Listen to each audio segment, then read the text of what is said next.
The magistrate didn't look at her when he read the notice aloud. He read it the way a man reads a bill of sale for livestock. Flat, efficient, without apology.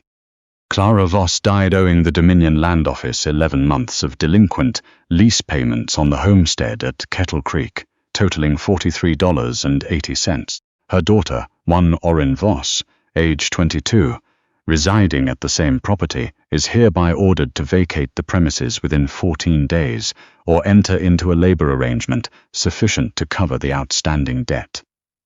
Orin stood in the cold anteroom of the land office in Redbone, Alberta, holding her mother's death certificate in both hands. The paper had already gone soft at the folds from being carried inside her coat for 3 days. She didn't cry. There was nothing left to cry with.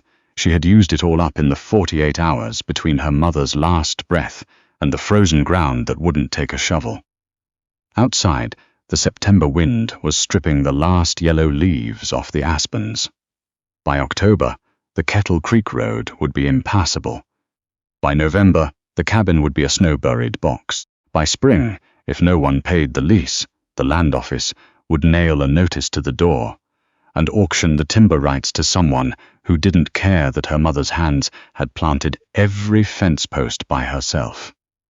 The magistrate slid a document across the scarred oak counter, a list of names, men in the territory who had filed requests with the land office for domestic workers, willing to enter short-term labor agreements. Standard arrangement, he said, still not looking at her. 2 years of service.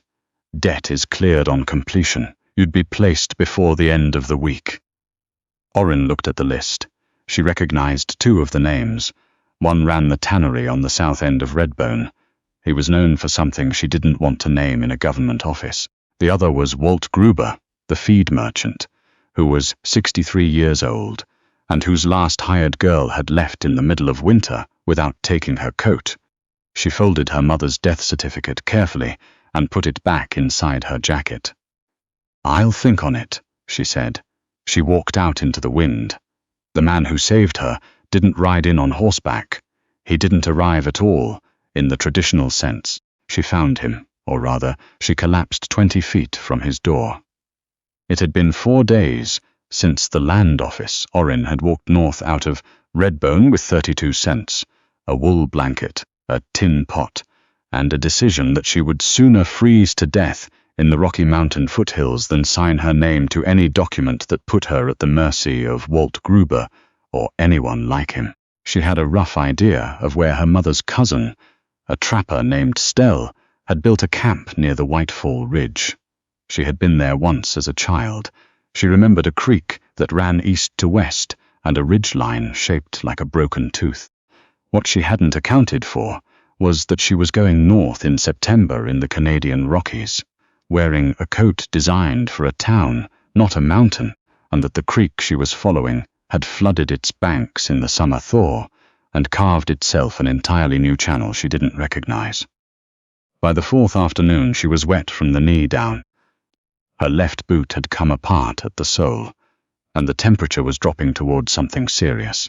She had eaten the last of her hardtack the previous morning. She wasn't panicking. She was past panic.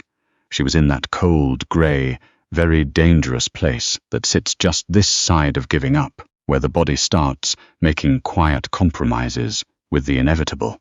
She saw the chimney smoke first, just a thin, pale thread against the dark spruce. She walked toward it for another 40 minutes before she saw the cabin. Low, squat, built into a natural shelf of granite, like it had grown there rather than been constructed. No road to it that she could find. Just a faint track through the trees made by something large and regular enough to flatten the undergrowth. She made it to the door. She raised her hand to knock. Her knuckles struck the wood once, and then her legs stopped working in a way that surprised her enormously, and she sat down hard in the snow. The door opened. She looked up from the ground. The man in the doorframe was very large. That was the first thing. The second thing was that he was looking at her, the way a person looks at a problem they didn't ask for and aren't sure they can afford. "I'm not dying," Orin said, from the snow. "Debatable," the man said. His name was Calloway. She didn't know that yet. He didn't offer it.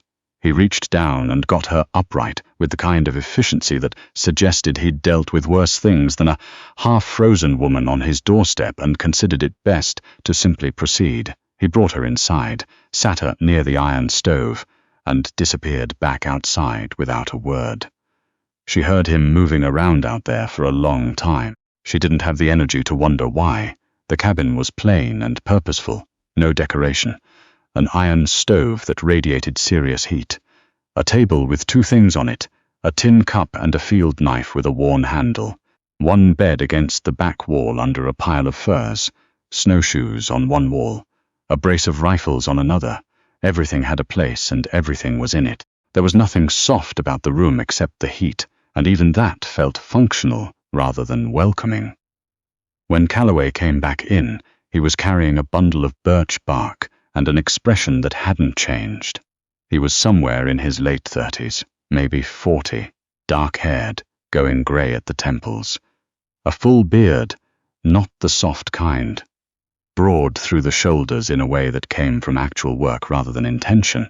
He had the particular stillness of a man who spent most of his time alone and had learned, through long practice, not to fill silence with noise. He put water on the stove. He found a tin plate. He cooked something efficiently and without drama, dried beans, a piece of salt pork, a biscuit that was several days old but structurally sound. He put it in front of her. "Eat," he said.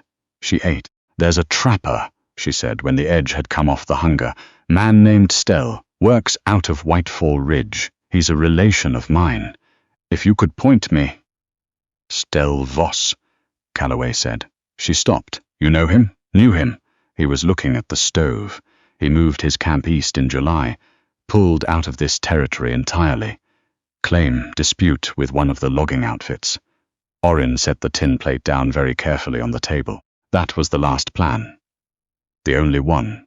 She had no money, one ruined boot, and a debt notice that would reach her no matter where she went, because it had her name on it, and names, once written down by the Dominion government, had a way of following a person. "What do you owe?" Calloway said. She looked at him. He was watching the stove. "I didn't say I owed anything. Women don't walk north into the mountains in September for entertainment," he said. "What, the $43? The magistrate. Walt Gruber's name on the list." He didn't Gruber's name on the list. He didn't say anything for a long time. He poured hot water into a tin cup, added something from a paper packet, and put it in front of her. It smelled like pine resin and something else, something medicinal. "Spruce tea," he said, which answered nothing. She wrapped both hands around the cup and waited. "There's a second room," Calloway said finally, nodding toward a low door she hadn't noticed in the back wall. "Used to be a storage space. It's got a cot. You can stay until your boots dry. Then we'll figure the rest out." She stared at him. "You don't know me." "No, I could be anyone." "Could be," he agreed. He picked up his field knife and began doing something methodical with a piece of leather. "But you're not." She didn't ask him how he knew that. She picked up the spruce tea. Outside, the wind had found the ridge and was making its opinion about September known. "Thank you," she said. He didn't answer. He kept working the leather. But she noticed, in a small corner of her attention, that his shoulders dropped a fraction of an inch, as though a breath he'd been holding had quietly found its way out. She stayed 3 days, then 4, then a week. She tried to explain that she hadn't meant to stay. The boot needed cobbling. She'd done it herself with a piece of spare hide she found in Calloway's scrap pile, and a needle she'd borrowed without asking. Then a storm came in off the mountains, the serious kind, the kind that didn't ask permission, and the Kettle Creek Road became a thing of memory, and then a week became 10 days, and 10 days became 2 weeks, and somewhere in the middle of that, she stopped counting. She had never been good at being idle. It was a fault her mother had tried to cure her of with limited success, so she cleaned. She organized the winter stores that Calloway kept in the granite cold room behind the cabin, counting tins and dried meat and assessing what was missing. She patched the gap in the east-facing wall where the chinking had crumbled. She learned to start a fire fast and hot the way the altitude demanded, with birch bark and dry needles rather than the rolled paper she'd always used in town. Calloway watched all of this without commenting. He moved around her work the way water moves around a stone, acknowledging the obstacle, adjusting course, continuing on. He didn't thank her. He didn't tell her to stop. He didn't pretend she wasn't there, but he didn't make a production of her presence either. He went out every morning before she was awake. She heard the door. The hinges needed oil, she noted it, for later, and then the sound of his boots on frozen ground fading north into the trees. He checked trap lines, she gathered that. Sometimes he came back with something. Snowshoe hare one morning, a brace of spruce grouse. Twice he came back empty-handed and said nothing about it. She cooked. It was the thing she could do that felt fair. Not a payment exactly, but a contribution. She made oatmeal in the mornings, thin enough to stretch, and whatever he'd brought in for the evenings. She learned, from trial and the particular set of his jaw, that he liked his coffee black and his venison rare, and that he would eat anything she put in front of him without complaint, but that he had a private and clearly well-established aversion to turnip, which she filed away without comment. He didn't talk much. She noticed this in the way you notice a room that's been cleared of furniture. There was a quality to the quiet that felt deliberate. Not unfriendly. Just sparse. He spoke when there was something to say, and he stopped when he'd said it. And that was all. She found herself, unexpectedly, matching him. She had always talked a great deal. Her mother had laughed about it since Orin was small, said she'd been born making noise and had never found a reason to stop. But here, in the cabin on the granite shelf, words seemed to cost something. She rationed them. She thought, before she opened her mouth, about whether what she had to say was worth the interruption of the silence between them. Usually it wasn't, but sometimes, in the evenings, when the stove had settled into a deep, regular ticking, and the dark outside was total and absolute, they would talk. Not about anything important. About the weather coming in, which Calloway could read from the pressure in his ears, and the behavior of the Clark's nutcrackers in the spruce trees. About the quality of the winter pine he was cutting for fuel, once, for a long stretch, about whether the creek below the cabin froze from the edges inward, or from the bottom up. She didn't tell him about the land office list. She didn't tell him about Walt Gruber. She didn't tell him she had nowhere else to go. She didn't need to. She understood, with a certainty she couldn't explain, that he already knew.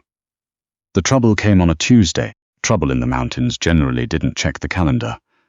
But this particular trouble had a name, and the name was Dalt. She was in the cold room when she heard the horses. Two of them coming up the track from the south. Calloway was outside splitting wood. She heard the rhythmic crack of the axe stop. She came around the corner of the cabin and saw them. Two men on horseback, one of whom she recognized from the land office, a clerk named Renfield, who handled the enforcement side of debt notices, and one she didn't, a wide man in a canvas coat with the particular look of someone paid to be present rather than helpful. Dalt, it turned out, was a collection agent, not a legal one, not exactly, but the land office had a working arrangement with him when formal process was too slow or too inconvenient. He had her notice in his coat pocket. He pulled it out and held it up without getting off his horse. "Orin Voss," he said. He had a way of saying names that made them sound like accusations. $43.80, plus penalties for the time elapsed. "You've been located, Miss Voss. You need to come down to Redbone and settle this." Calloway was still holding the axe. He hadn't moved. "She's got no arrangement with your office," he said. His voice was entirely level. "That's not quite accurate," Dalt said, still looking at Orin. "The magistrate has extended. She's contracted to me," Calloway said. Orin turned and looked at him. He didn't look at her. He looked at Dalt with the flat, patient expression of a man who had spent a very long time in difficult terrain and understood that weather doesn't negotiate, and that therefore neither should he. Standard labor neither, Ister. Standard labor arrangement, Calloway said. Domestic and homestead work, term of 2 years, sufficient to cover. The debt outstanding. The magistrate will find his paperwork in order when he gets it. He put the axe down against the woodpile.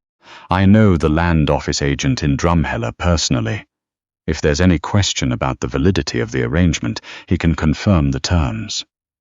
This was, Orin was fairly certain, either true or very carefully constructed to sound true, and she understood from the quality of Calloway's stillness that she should not, under any circumstances, say anything. Dalt looked at Calloway for a long moment, then at her, then back. We'll be checking in, Dalt said. You know where I am, Calloway replied. They rode back down the track. The sound of the hooves faded into the spruce. The birds came back first, a whiskey-jack landing in the tree above the woodpile, tilting its head at nothing in particular. Orin waited until the horses were completely gone. You don't have any arrangement with the land office agent in Drumheller, she said. No, Calloway agreed. He picked up the axe. You made that up. I improvised, he said. He split a log with one swing. There's a difference. She watched him for a moment. The whiskey-jack dropped to the ground and began investigating a wood chip with scientific thoroughness. They'll come back, she said. He'll check. He will, Calloway said. Which means we should go to town tomorrow and file the paperwork before he does. She stared at him. What paperwork? He set the axe against the woodpile. He turned and looked at her directly, which he didn't often do, and when he did, she always found it slightly startling, like a light turning on in a room you'd assumed was empty. A proper contract, he said. With the land office, legitimate, $43.80, cleared against 2 years of work on this property. He paused. It's your choice. I'm not the magistrate, and I'm not Dalt. You don't have to sign anything you don't want to. The wind moved through the tops of the spruce trees. Somewhere below the ridge, a woodpecker was working through a dead pine with single-minded conviction. Why? Orin said. He picked up another log. Because someone should have stopped that auction before it started. She didn't know what auction he meant exactly, but she understood what he meant. She went inside and started the fire for supper. November came down off the Rockies like a landlord, past his patience. The first real cold hit on a Friday, the kind of cold that is not an inconvenience but a force. Something with intentions, something that gets into the corners of the cabin and tests every seam. Calloway had been right about the timber stacks. They'd spent the 2 weeks prior pulling in wood at a pace that she'd found excessive until the first week of hard frost, at which point she revised her opinion entirely. She learned the rhythms of the mountain winter the way a person learns a new language, not from books but from necessity and repetition and occasional error. She learned that the fire needed feeding at 2 in the morning, not just at dawn. She learned that the water bucket froze from the top down, and that keeping a stone in the bottom, a trick Calloway showed her once without explanation and expected her to extrapolate, slowed it down long enough to be useful. She learned to keep her outer boots on a shelf above the stove at night, so they weren't frozen solid by morning.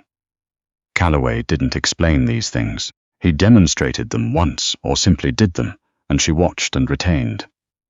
It was, she came to understand, not a form of withholding. It was just the way he'd taught himself and the only way he knew how to teach others. He had been alone a very long time. He had no system for the transfer of knowledge, except example. She respected that.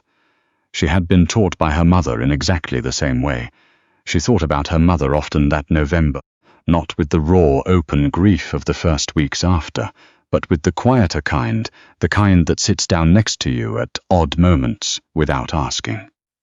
When she was kneading bread and found herself doing it the wrong way, her mother's way, the way she'd sworn she'd never do, because her mother's bread was denser than good sense, when the smell of spruce smoke and coffee combined in the close air of the cabin, in a way that was almost exactly the smell of the house on Kettle Creek in January.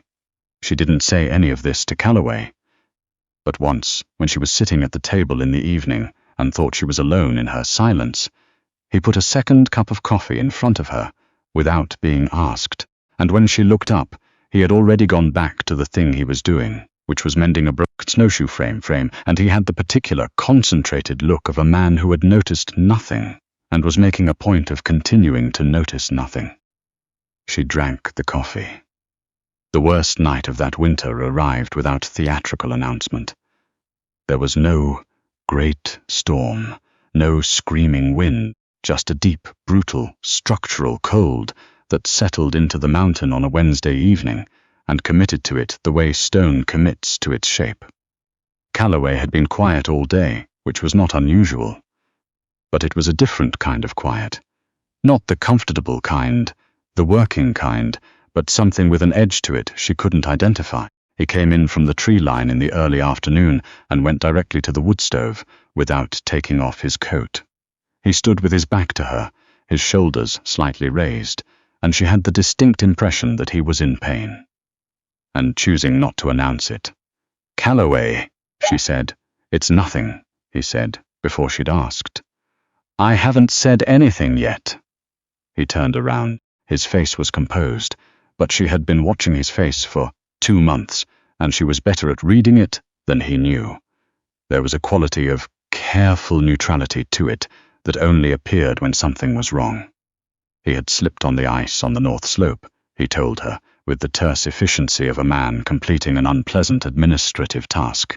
He'd come down, hard. On his right side, he didn't think anything was broken. He'd been wrong about that kind of thing before, in both directions. She made him sit. He sat with the reluctant, slightly offended dignity of a large animal submitting to necessary indignity. She looked at his side. There were 2 cracked ribs, she was nearly certain. She'd seen the look before. Her mother had gone over the fence in a hailstorm the winter Orin was 16, and had the same particular quality of breathing, careful and shallow, not frightened but very conscious.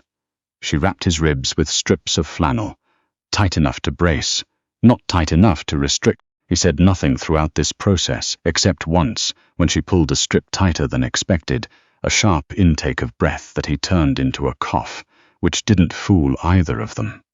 "You need to stay still," she said. "I have traps too. I'll run the traps."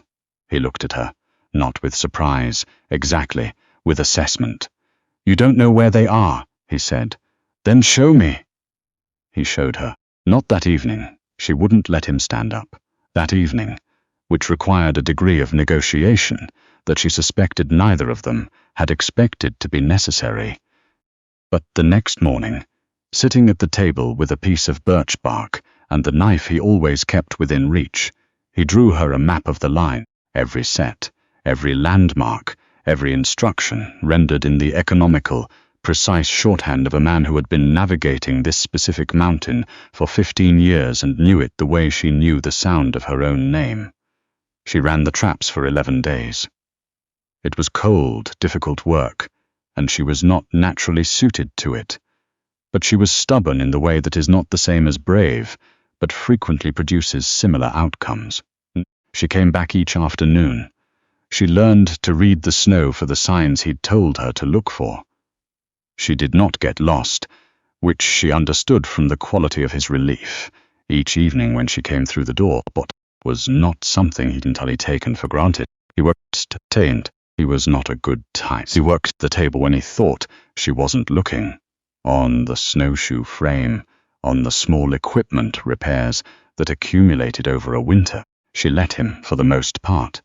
Some battles were about principle, and some were about practicality, and she had been taught by a practical woman.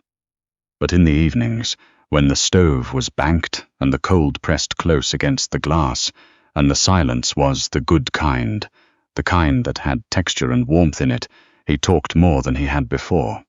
Nothing confessional, nothing that cost too much. He told her about the mountain in spring, the way the larches came back, the color of them against the grey rock, which was a color he'd never found a word for that, satisfied him. He told her about the first winter he'd spent here, 15 years ago, which had very nearly killed him, not from cold, but from the sheer, accumulative weight of his own company. He told her, once, in the careful and slightly sideways manner of a man saying something true for the first time, that he had not planned for anyone else to be here, and had, in the intervening weeks, found himself not minding it in the slightest, which was unusual. She didn't make anything of this. She took it at face value, which was the only way she knew how to handle things that mattered. "I don't mind it either," she said. And that was all that was said, which was exactly the right amount. Spring in the foothills came the way. Spring always comes in that country. Not gently, not with flowers and birdsong, but as a prolonged argument between the season that's leaving and the one that wants to arrive. It snowed in March. It froze again in early April. The creek below the cabin broke up and flooded the lower meadow, and froze again into a landscape of tilted ice plates that looked like something that hadn't made up its mind. But the light changed. That was the real signal. It shifted from the flat white light of deep winter to something with warmth in it, something directional, something that touched the south-facing granite of the cliff above the cabin and held there into late afternoon. Orin noticed it one morning when she was bringing in wood and stopped, without meaning to, and simply stood in it. She had almost forgotten what it felt like to be warm from the outside. The papers she'd signed at the land office in November had been filed and accepted. $43.80, cleared against a 2-year labor contract. Standard terms. The magistrate hadn't asked questions, which may have been because Calloway had spoken to him briefly and privately before Orin entered the office, or may have been because magistrates in small Alberta towns in 1908 had more important things to worry about than one young woman's arrangement with a trapper in the foothills. She thought had not come back. She thought, sometimes, about what 2 years meant. It was a number she'd agreed to in November, when she was cold and out of options, but it had a shape now that it hadn't had then. 2 full cycles of this mountain. 2 winters, 2 springs. She knew the trap line now. She knew where the water table was highest in August, and where the permafrost started under the northwest-facing slope. She knew that Calloway went quiet at the end of October for reasons he hadn't explained, but that she thought might have something to do with the date, and that he needed coffee at 5 in the morning. Or the day did not go right. And that he laughed, very rarely, at unexpected things, a particularly determined woodpecker, the behavior of the mules, when they smelled bear sign. And that, the laugh, when it came, changed his face entirely, and that she had found herself, without quite deciding to, doing things that might make him laugh, small ridiculous things, and that this was new and also not new at all, in the way that the things which matter rarely are. She didn't say any of this to him, she said. The ice is off the south end of the meadow, could probably get a kitchen garden in by the end of May if we broke ground this week. He was behind her. She heard him stop walking. She kept looking at the south meadow, at the pale brown grass coming up under the retreating snow. "We," he said. She turned around. He was looking at her with that careful, direct look that still had the quality of a light turning on. "If that's, I meant, if there's room in the plan for." She stopped. She was not generally a person who stumbled over words. She found she was doing it now. "I don't have anywhere else to be," she said. After the 2 years. He was quiet for a long time. The whiskey jack was back in the spruce tree above the woodpile, watching proceedings with professional interest. "The creek," Calloway said finally, "freezes from the edges inward, not from the bottom." She looked at him. "I was wrong," he said. "When we talked about it in November, I looked it up." A pause. "I wanted to tell you." She understood that he was not talking about the creek. She understood that this was for him a considerable statement. She understood all of this without it being said, which was, she was beginning to realize, the primary language of this place and this person and this life that was happening. Without her quite having planned it, on a granite shelf in the foothills of the Canadian Rockies. "You were wrong," she said. "Yes, I'll keep that in mind," she said, and they walked back to the cabin, together in the early spring light, and the mountain held them both, and neither of them said another word about it, because there was nothing else that needed saying.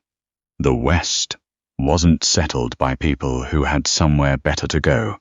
It was settled by people who stopped in the middle of everything and decided that here was enough, that here was, against all odds, exactly right. Calloway and Orin were neither of them heroes in the grand sense of the word.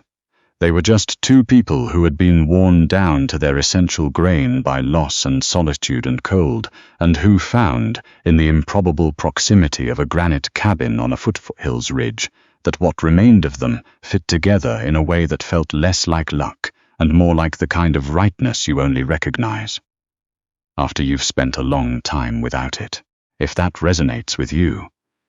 If you've ever found solid ground in an unlikely place, hit that like button and subscribe to Mountain Hollow for more stories from the edge of the wilderness.